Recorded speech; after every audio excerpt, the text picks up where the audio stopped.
Good morning. My name is Xavier Burks, and I'll be demonstrating how to do short field landings, soft field landings, soft field takeoffs, and short field landings, as well as forward slips and crosswind corrections, because that's a big thing.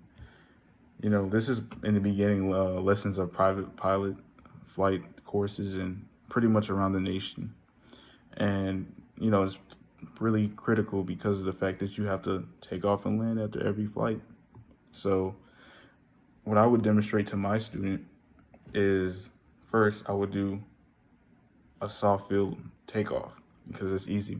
I would tell them to first put their flaps to 10, and on the runway, make sure you're always having your nose up like this so you can get off the ground. And because you don't want it's soft field, you don't want to get like this, because if you get like this, it may dig into the ground.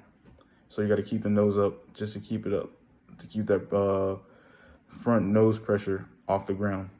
And you don't want to stop either because you don't want to sink. So you taxi to the runway, and you taxi on the runway. Then you go full power. Flaps 10, make sure your flaps are 10 degrees. And once you get rotate speed, you rotate. And then you take off basically with the flaps 10. You pitch for VY, and then you take off.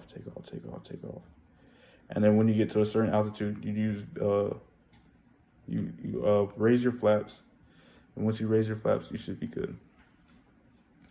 And then this is what comes into soft field landing. Soft field landing is basically when you're coming in and you don't want to dig your nose into the ground because that can cause you to flip, and nobody wants to do that. When you're coming for soft field landing, you want to come in and then you want to add power to float. Let me show you a better angle. Float. And then here. Or no, you don't want to do that. You want to do this and then come down. And then let your nose fall in. But then remember, keep that back pressure so you don't allow the nose to dig into the ground, causing you to flip and destroy your plane almost. After this, you would also want to do a short field landing. Basically, this can simulate a short field because it's not really long.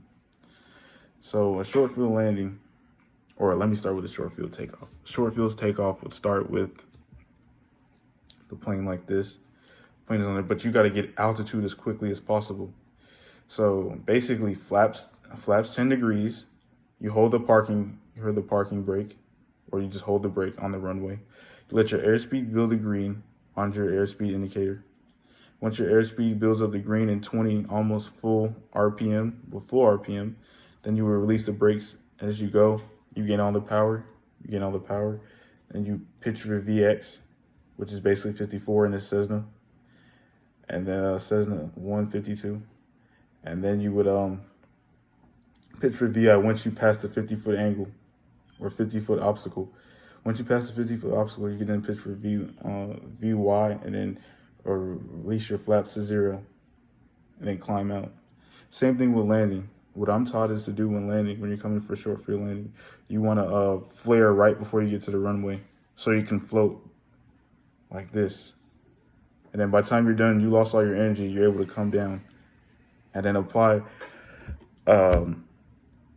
keep flaps in there, apply back pressure, max braking, and no skid. Once you get no skid, you should be fine. This is where forward slips come in.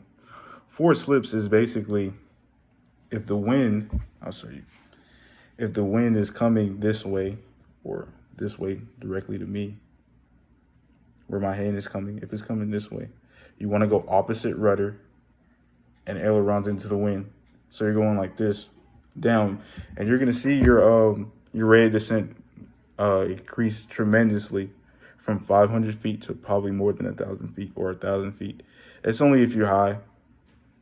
Or if you're trying to get for a short field, you need to decrease altitude. I've done this a lot in my airport sometimes because I like to be high. And if I feel like if I need to get any lower, I'll start forward slipping. Because forward slipping isn't that hard. Just basically opposite rudder and ailerons into the wind. But then remember to take that out. Don't take it out too late because you don't want to, basically crash into the runway. So you basically take it off when you feel like it's comfortable to. And I would do it right before, maybe about 3, 4, 5 seconds before you flare out for your landing. 5 to 10 seconds. I would be safe with 5 to 10. Last, you have your crosswind landings. Crosswind landings are basically wherever the wind is coming from. Let's say it's coming from this way, and I have to crab in, it's coming from this way again, and I have to crab into the wind to compensate as me coming down. Sorry for this example, but as this wind is coming down, and I have to crab into the wind, and then when I'm about to land on the runway, I have to take that crab out and ailerons also into the wind to touch down like this. Well, let me show you better. Like this, and then down. Once you do that, as a crosswind, basically do the same thing for the other side. As well as for takeoffs, you basically just crab into the wind. Crab into the wind is basically have it at an angle where the wind would be pushing you so you can counteract that drift. It's really simple, fundamental stick and rudder stuff. I think anybody can get it if they try hard enough and do all the right procedures. Thank you. You guys have a nice day.